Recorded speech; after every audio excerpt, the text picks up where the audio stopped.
Yo creo que le describes fabulosamente en boca de su hijo, ¿no? Hay un pasaje en el que dice Guastavino, dijo, dice, todo lo meticuloso que era a pie de obra lo era de descuidado y negligente con el dinero. Pero aún vas más allá, ¿no? En otro pasaje, yo creo que es un pie de foto, dices que era incapaz de controlarse con las mujeres, pero que era un genio en un plano, o sea, un personaje absolutamente literario y que te lo ha brindado la realidad, ¿no? Exactamente. ¿Y cómo puedo rechazar esta historia? Si es que no había que inventar gran cosa. Al contrario, había que hilar todo para mostrar no solo la vida sensacional que tuvieron los Guastavino, sino también la época que les tocó vivir, que es la época que marcó nuestro mundo moderno. Es cuando se hacían las ciudades modernas. Ellos en Nueva York de finales del siglo XIX.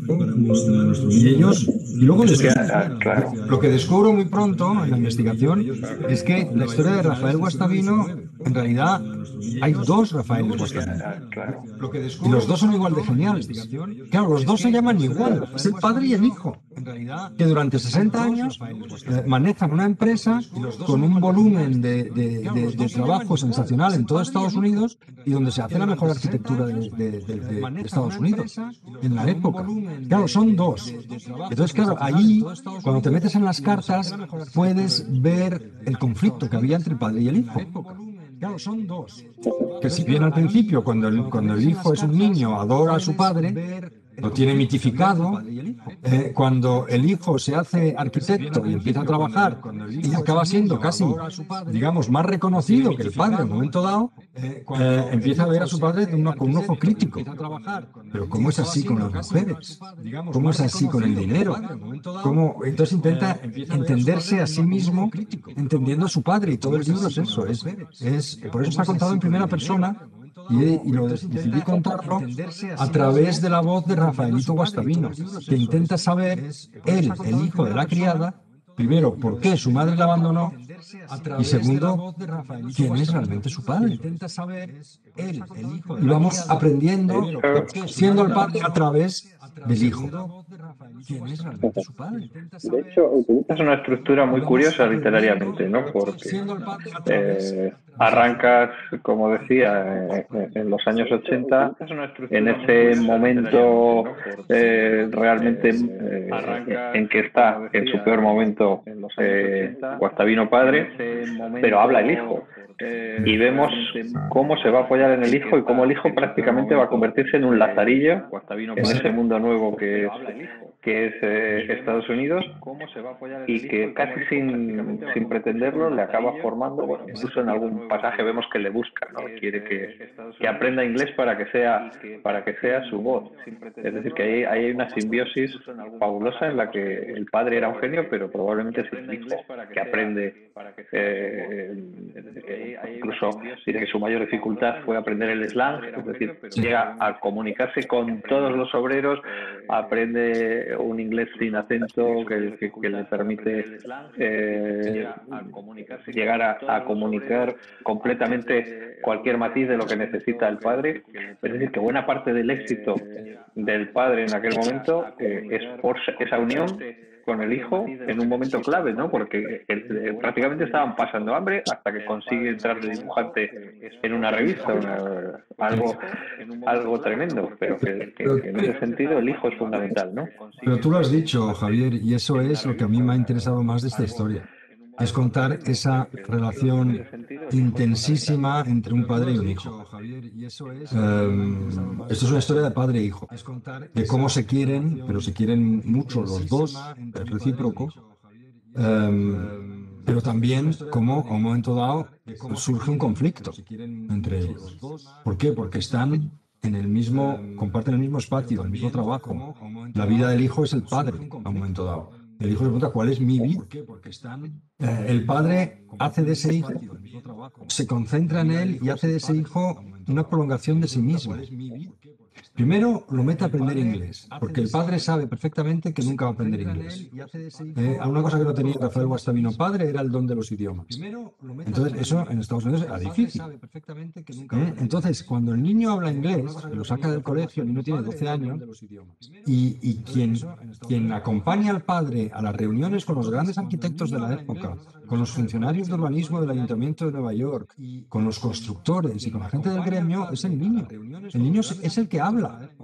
Como tú dijiste muy bien, es su lazarillo, es su báculo, es su puerta, digamos, de su punto de contacto con la sociedad norteamericana, porque es su voz. Y el niño está perdido, el padre. Y el niño y el padre se adora. Es muy bonita la parte en la que lo pasan tan mal. Porque claro, el padre llega a Estados Unidos pensando que va a triunfar en 2 patadas, porque es un gran optimista. Porque está convencido de que su visión se tiene que imponer. Porque conoce perfectamente el arte de la construcción. Porque él ha patentado un sistema basado en una manera de construir, por otra parte, que es absolutamente tradicional en España. Se llama la bóveda tabicada, que es juntar ladrillo con cemento, y a esto, y con una forma así, digamos, dándole forma, y de manera que la estructura se sujeta no tanto por la masa, sino por la forma, ¿no? Como una hoja de papel, le enseña a su hijo, mira, ves una hoja de papel, si la pones así de canto y la doblas, se mantiene. Pues esto es lo mismo. Entonces, él le enseña a amar la arquitectura con ejemplos de ese tipo, pero esa era poco lo que aporta de nuevo, digamos, a una técnica ancestral. Pero lo que hace es como patentar la paella, quiero decir, que es que también él hace una innovación, le pone un zuncho de hierro y tal, y dice, esto es a prueba de fuego, porque yo lo he probado en Barcelona, esto aguanta todo, y esto en Estados Unidos, que es un país que estaba traumatizado por los incendios. Bueno, Santander sabe de esto, ¿no? Claro, el trauma por los incendios, ¿no? Pues imagínate, en Estados Unidos, Chicago en el año 1873 desaparece, Pasto de las Llamas. 2 años después le toca el turno a Boston. En una noche desaparecen, arden 700 edificios. Entonces, Rafael Guastavino dice, yo con mi sistema, que es a prueba de fuego, ¿por qué? Porque no usa madera y porque todo se aguanta por la forma, yo lo garantizo que es a prueba de fuego. Lo patenta y va a América con la patente bajo el brazo pensando que se va a comer en el país enseguida. Y claro, esta gente que le va a llegar con un niño a este español que no habla nada de inglés, pues les parece un cantamañanas, el típico cantamañanas. El inmigrante que te va a vender la burra. Y le dicen, bueno, señor, quizás en un país como España de clima cálido, pero aquí, esas constructores tan finas, él le enseñaba a las bóvedas que había hecho, la fábrica Batlló, que había hecho los diseños de la fábrica Batlló y tal, y le intentaba explicar todo perfectamente. Claro, le miraban y decían, sí, pero ¿qué teoría hay detrás de esto? Matemáticas, denos números. Claro, él eso no podía. Estuvo toda su vida intentando hacer una teoría de lo suyo, ¿no? Entonces, la presión por salir de la miseria y por sobrevivir en aquel mundo tan duro le obligó a tomar el toro por los cuernos. ¿Y qué hizo? Convoca a la prensa, a un grupo de arquitectos, constructores, gente del gremio, funcionarios de urbanismo del Ayuntamiento de Nueva York, les convoca a un incendio. De ese es su lado fallero esto, ¿no? Entonces él construye una bóveda en un descampado en Manhattan, invita a toda esta gente, prende fuego a la bóveda, pero un fuego como estas piras indias y mete la bóveda a 1000 grados durante 4 horas. Está la foto en el libro de este acto. Salió en la prensa, y porque ahí se empezó a dar a conocer, claro. Y está el edificio ardiendo 4 horas, y cuando las llamas por fin escampan, la bóveda se mantiene incólume y sólida y no se cae. Entonces ahí empiezan a verle ya con otros ojos. A ver si este charlatán no es tan charlatán como dice. Él hace otra prueba que es con el peso, porque tampoco se creen que esas bóvedas tan finas puedan aguantar el peso que él dice que pueden aguantar.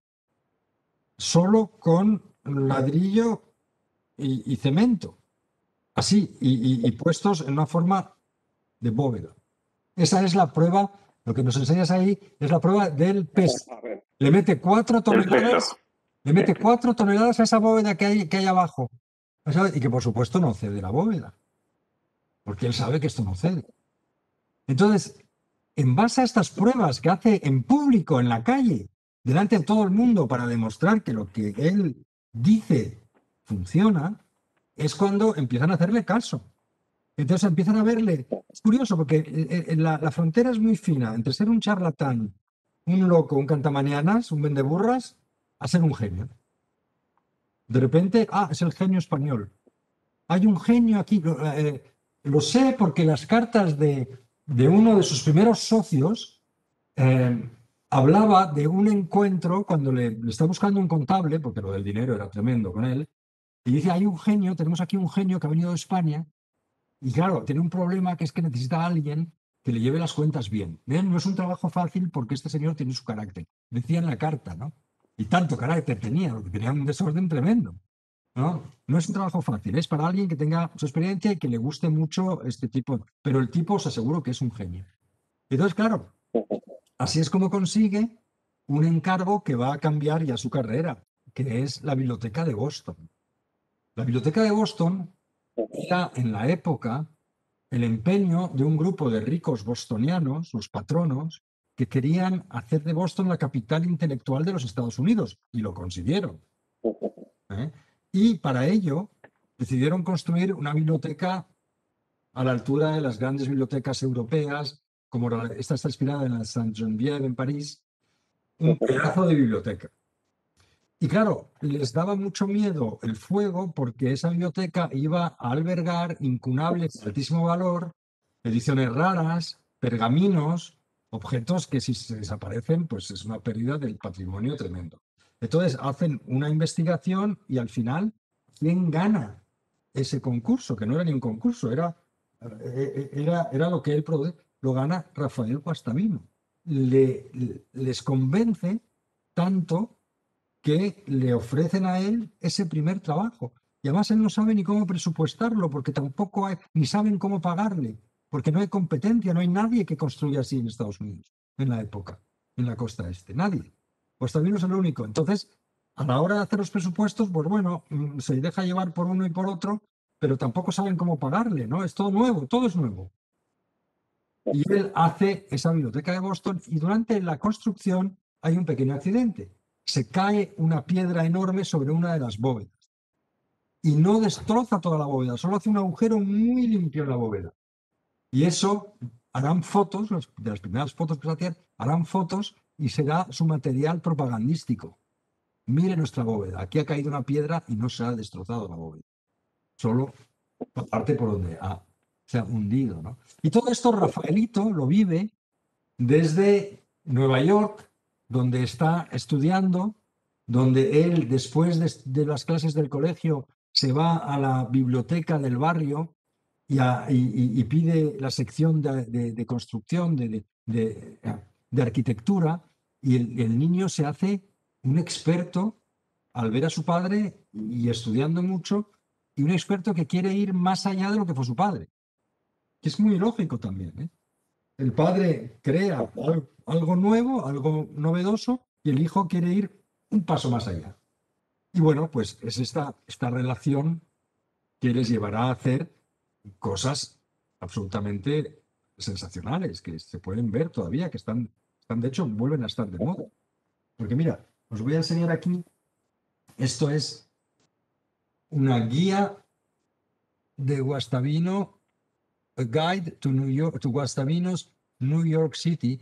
Esto está publicado por el Museo de la Ciudad de Nueva York y es una guía donde muestran aquí un recorrido por algunas de las obras de los Guastavino en Manhattan. Pero es que no solo hay esta publicación, hay otras. Hay folletos de la municipalidad y hay todo tipo de folletos para ver en los restos de la obra de los Guastavino. Y luego todo con detalles sobre, hay varios recorridos que se pueden hacer, lo que han dejado, el estilo ese que dejaron en Nueva York, ¿no? Hay que tener en cuenta. Javier, por cierto, sí, lo interesante también es el momento histórico en el que David Guastavino va a Nueva York, un momento de cambio, un momento clave. Cuentas en el libro, bueno, pones en boca de su hijo que los ricos, digamos, entre comillas, dejan sus mansiones para irse a vivir en altura. Es decir, justo es el momento en el que mejor podía haber caído Guastavino allí, con esa necesidad, esas nuevas técnicas que va a llevar, esos edificios ignífugos, pero además que sobre todo lo que llamaba la atención era ese estilo que tenía para dibujar, para diseñar, un talento y un gusto exquisito, no solo apreciado en España, sino muy apreciado por los americanos. Por supuesto. Él llega en el momento en que se está concibiendo Nueva York tal y como la conocemos. Esa Nueva York que ha sorprendido el mundo y que sigue sorprendiéndonos, se gesta en esos años, cuando él está precisamente llegando, ¿no? O sea, antes de los embotellamientos de automóviles, en Nueva York había embotellamientos de carros de caballo. La Sexta Avenida era un caos absoluto, no había quien circulase. Hasta que la municipalidad de Nueva York le encarga a un español que se llamaba Navarro Arzac, José Francisco Navarro, un magnate español, la construcción del metro aéreo de la Sexta Avenida, el primer metro que jamás se hace en Nueva York. Y Navarro lo hace, de hecho Guastavino lo usa constantemente. Con su hijito lo lleva al colegio, lo lleva a ver a un amigo, lo lleva a pasear a la parte baja de Manhattan, a la parte alta, usan el metro aéreo de Navarro. Cuando conoce a Navarro, ¿de qué hablan Guastavino y Navarro? Pues de que cada vez hay más inmigrantes en esta ciudad, el espacio es el mismo, aquí solo se va a poder crecer hacia arriba. Y entonces hacen los primeros rascacielos. O sea, Navarro financia uno de los primeros rascacielos que tenían el confort moderno tal y como lo entendemos hoy en día, con calefacción central, con servicio de intercom para hablar con la portería directamente, con ventilación, con luz eléctrica. ¿Y quién es el socio de Navarro Arzac en ese negocio? ¿Quién le pone la luz a esos? Se llamaban los Spanish Flats y daban a Central Park. Los apartamentos españoles los había llamado. ¿Quién era su socio? Pues Edison, nada menos. Edison. Thomas Edison. Thomas Edison. Otro de sus socios era Nikola Tesla.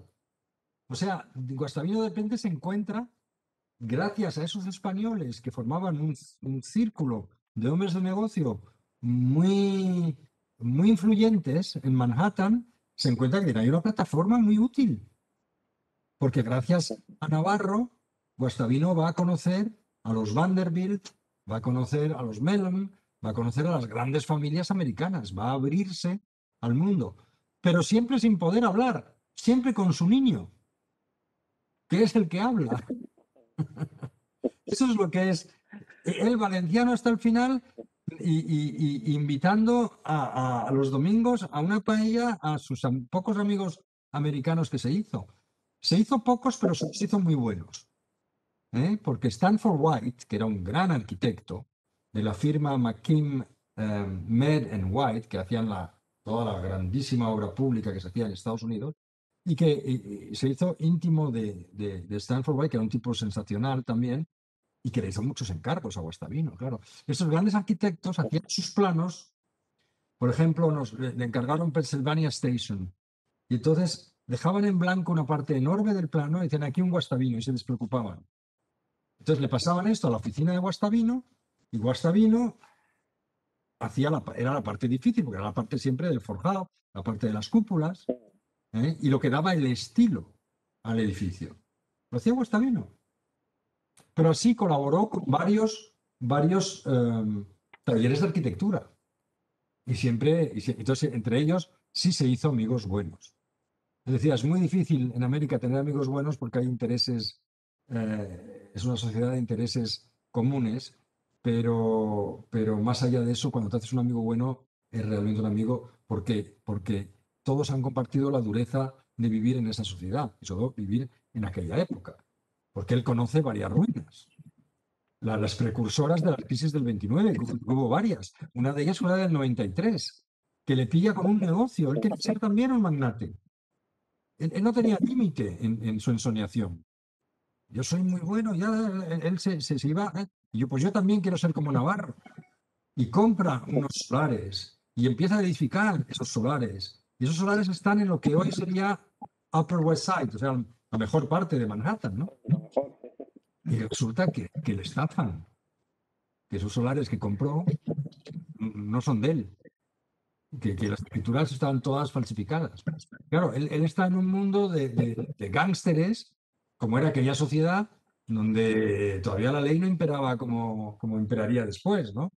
Y se arruina. Pero es que pasa de invitar a champán a sus amigos en Delmónicos, que era el restaurante más así elegante de Nueva York, a andar con su hijo por el mercado de pescado de Manhattan, buscando un poco de morralla para poder hacer un guiso en el infiernillo, en el taller donde se había tenido que refugiar porque no podían pagar el alquiler del piso y han tenido que dejar el piso. Pero en el taller estaba prohibidísimo cocinar con un infiernillo por el riesgo de incendio.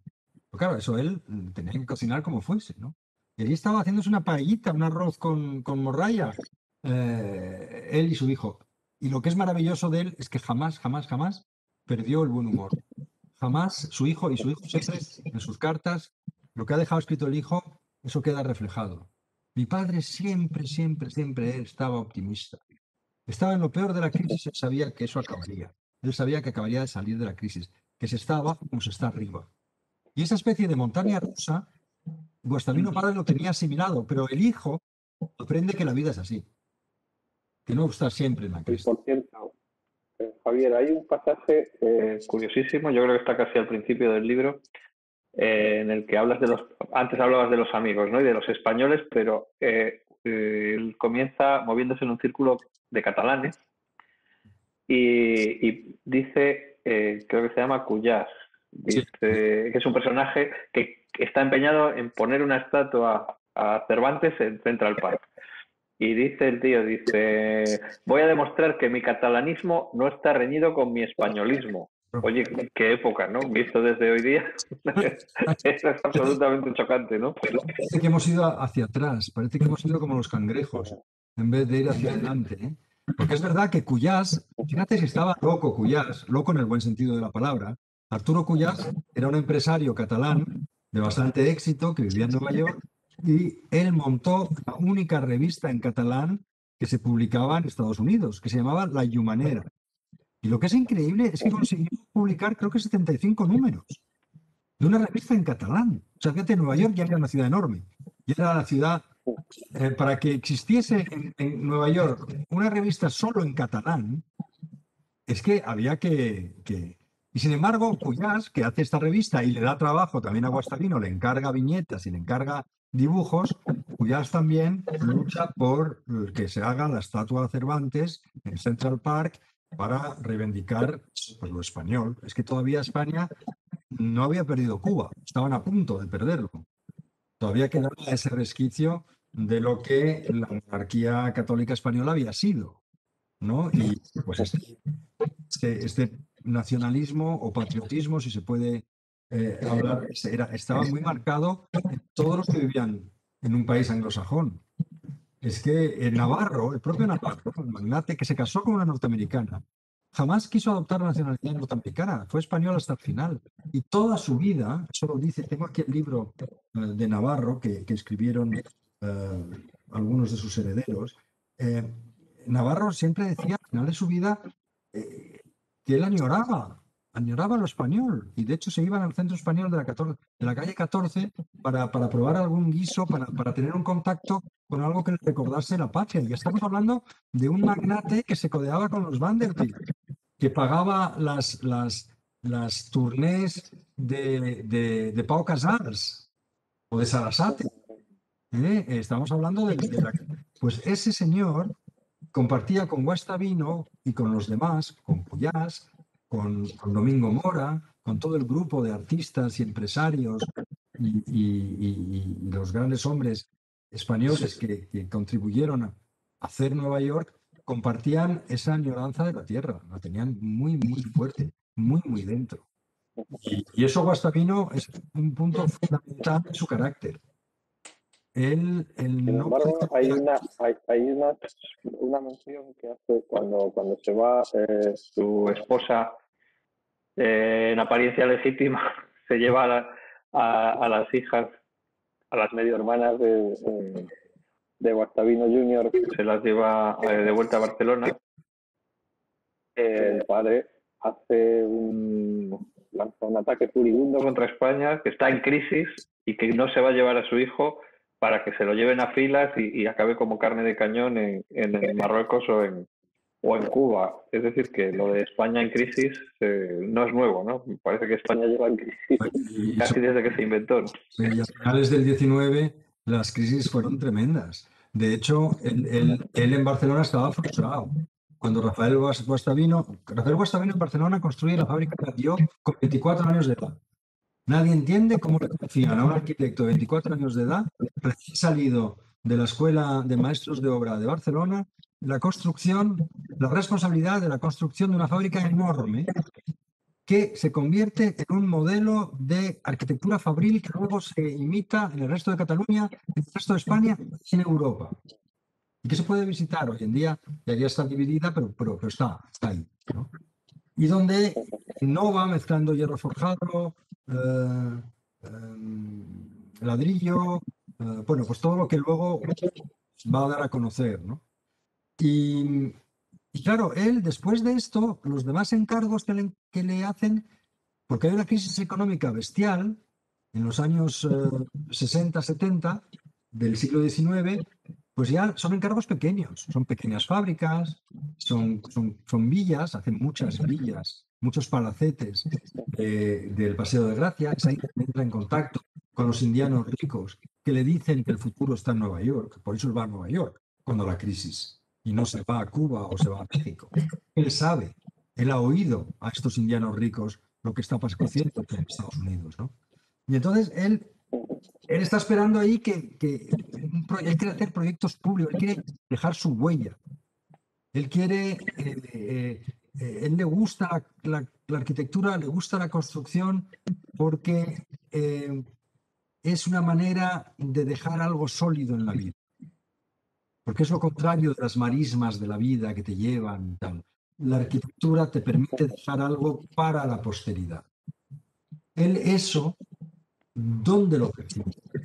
Lo percibe cuando va a la iglesia de San Jaime de Villarreal, en Castellón, cuando es pequeño, le llevan a ver una de las obras maestras de su antepasado, Juan José Nadal, que era también maestro de obras de Casta de Hidalgo y que era constructor de catedrales y grandes iglesias.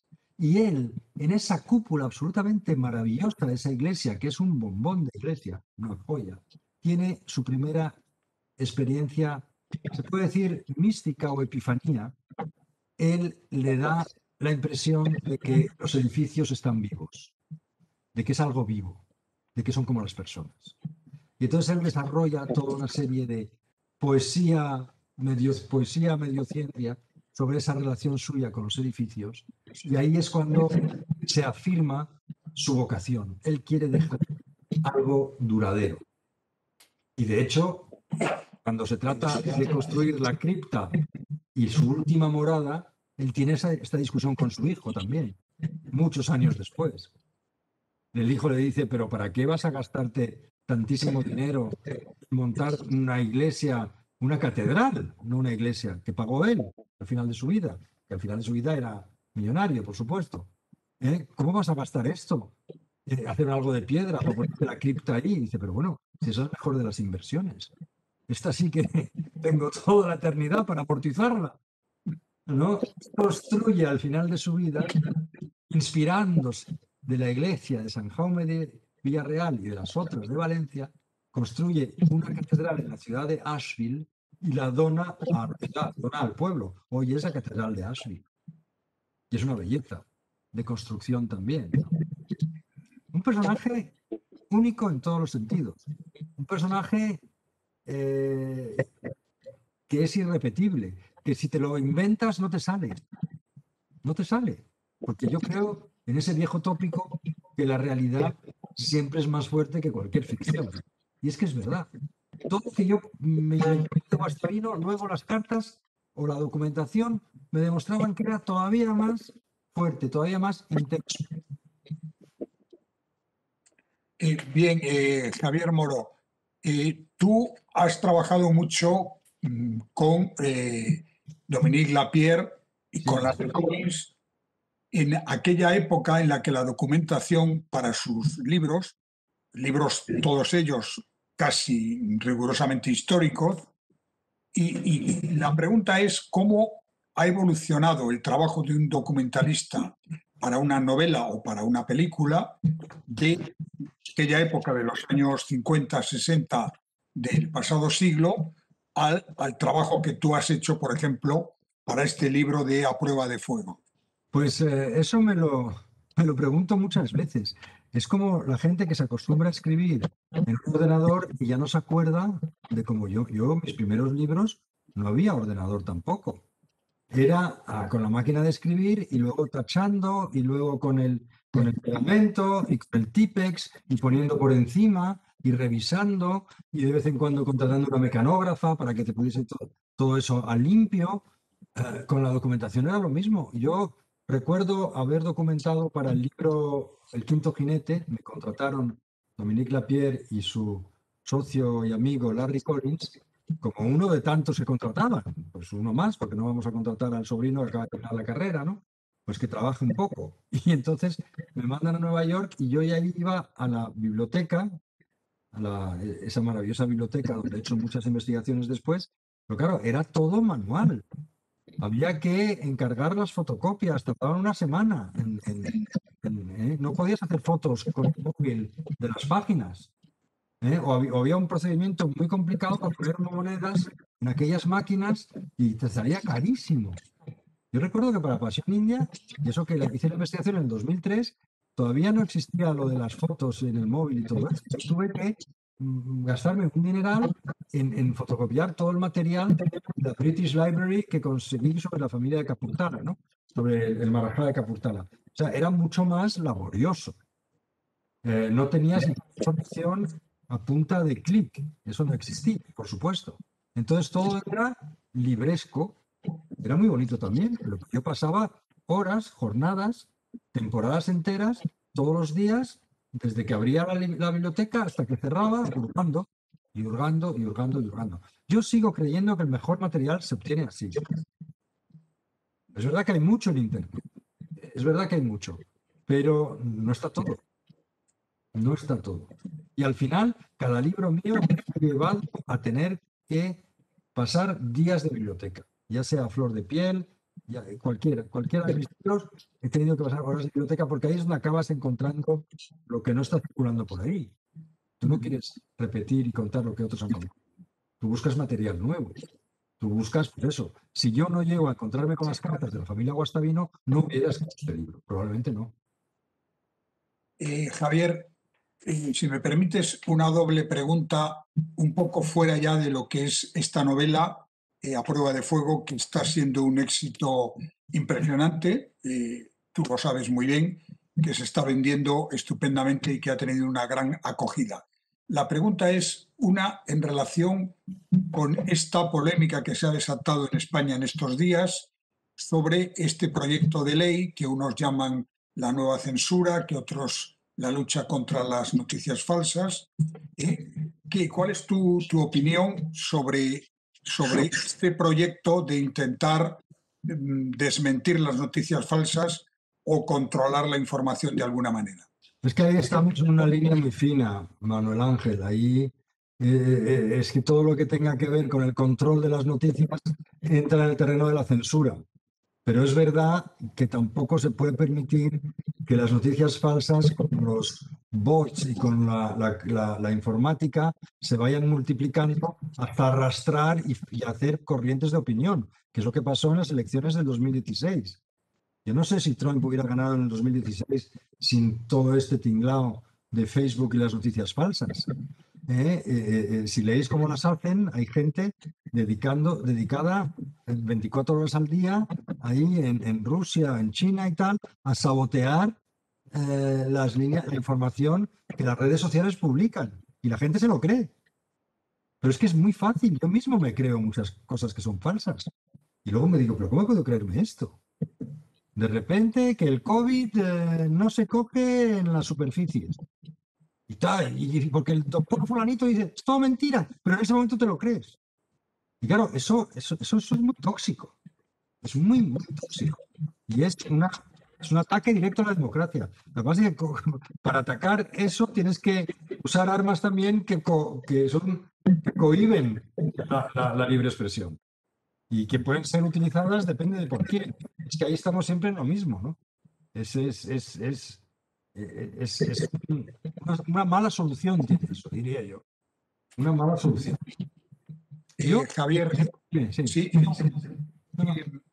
esta novela tuya de A Prueba de Fuego ya está en el circuito de ventas, ya como he dicho antes está siendo un bestseller, pero me consta que los escritores como tú, cuando habéis terminado una novela ya estáis pensando, incluso trabajando en la siguiente. ¿Qué nos puedes adelantar de lo que estás ahora trabajando? Sí, bueno, trabajando, no estoy porque estoy ocupado ahora en la promoción del libro. Y luego uno tarda en abandonar un tema. Yo no puedo cortar así tajantemente y pensar en otra cosa. ¿Por qué? Porque yo he estado viviendo con los guastavinos durante 4 o 5 años. Yo he estado obsesionado por ellos. He estado pensando en ellos desde por la mañana hasta por la noche. Son mis amigos, los conozco íntimamente. Conozco a sus amigos, conozco a su familia, conozco los líos que han tenido. Y yo no me puedo desprender así fríamente, porque ya el libro no me pertenece y pertenece a los lectores, de esa relación afectiva que he creado con mis personajes. A mí me cuesta. Y tengo constancia de que a otros autores también les cuesta el despedirse. Porque claro, es lo mismo que un lector. Está leyendo durante, ponte, 15, 16, 17 horas un libro que le está apasionando y no quiere que acabe. Y cuando lo acaba, siente una especie de vacío. ¿Qué se le pasa cuando vuelve a encontrar otra historia buena? Pues tú imagínate el autor que en vez de estar 16, 17 horas con esa historia, lleva 4 o 5 años. Pues claro, cuando se acaba, el vacío es muy grande. No es un pequeño vacío, es una cosa como de, pues esos personajes tienes que despedirte de ellos. Yo me cuesta mucho despedirme con frialdad porque yo lo vivo mucho, los he vivido por dentro. Yo he escrito esta historia de padre e hijo porque a mí me ha recordado muchísimo la relación que yo tenía con mi padre, una persona a la que yo adoraba, y con mi tío Dominique, que ha sido como un segundo padre para mí, una persona que me ha enseñado a mí a trabajar. Como Rafael Guastavino le debió de enseñar a su hijo. Y hay cosas similares. Por supuesto, los personajes no son igual, los caracteres son distintos.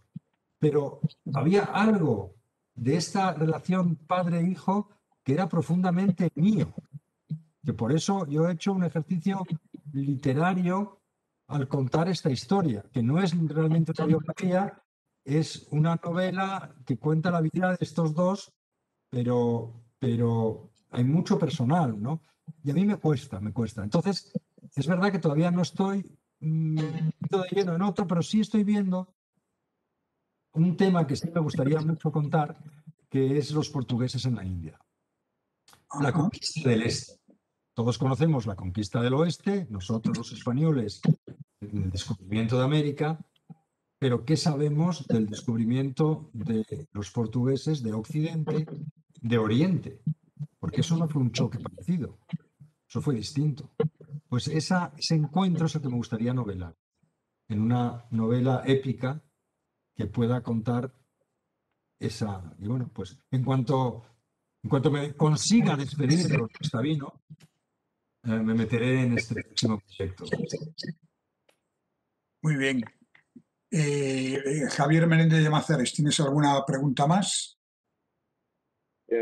Yo solamente quería, para despedirnos, la novela recoge la historia de la familia, la narra como una aventura apasionante, pero también tiene sus toques irónicos, su pequeño humor, y hay una perla que está por ahí escondida cuando habla hacia el final del libro de esa fiebre que sentía por las mujeres, Guastavino, y mencionas un musical que casi podría haber protagonizado, que se llama Podría amar a un millón de chicas.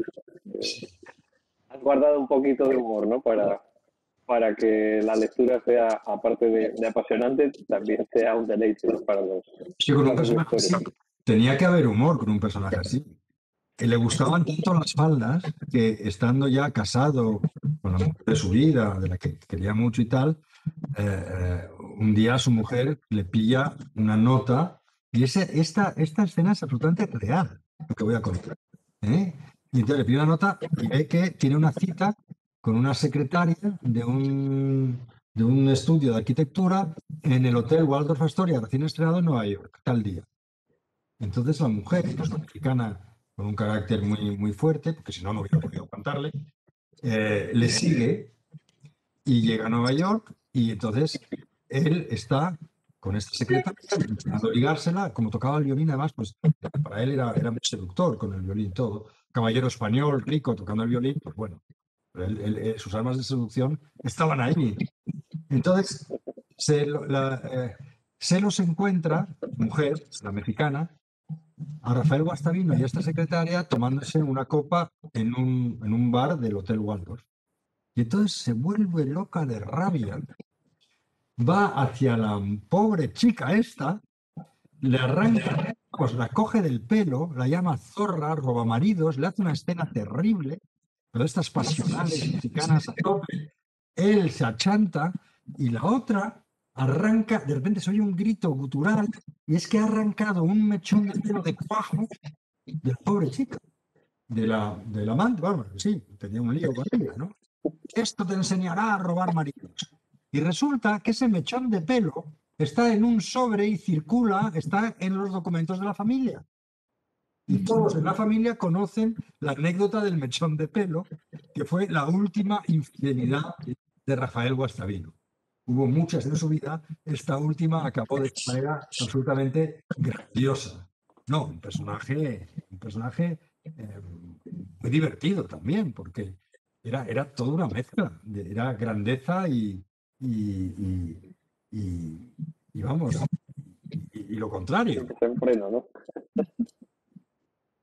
Muy bien, pues muchísimas gracias a Javier Moro, a Javier Menéndez de Llamazares, especialmente a Javier Moro, por haber tenido la atención, la delicadeza de compartir con el área de cultura del Diario Montañés y con el Ateneo de Santander esta hora larga de conversación que yo espero, estoy seguro, que habrá tenido una gran acogida por parte de quienes nos ven en la distancia, y también recordarles a todos que esta grabación quedará accesible gratuitamente tanto desde la página web del Ateneo como la página web del Diario Montañés.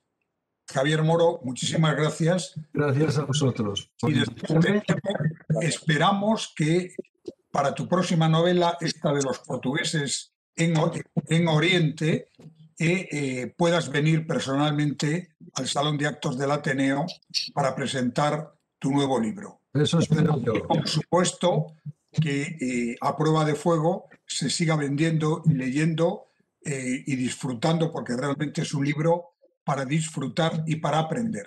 Muchísimas gracias. Muchas gracias a todos vosotros. Estoy encantado de haber podido hablar del libro con vosotros. Gracias, Javier. Gracias, Manuel Ángel. Sí, un placer. Muchas gracias. Allí, y luego nos vamos al Silvio, al bar Silvio, que me encanta, de Tetuán, a tomar. Perfecto, lo conozco, sí. Muy bien, gracias. Muy bien. Adiós, hasta siempre. Adiós. Hasta luego.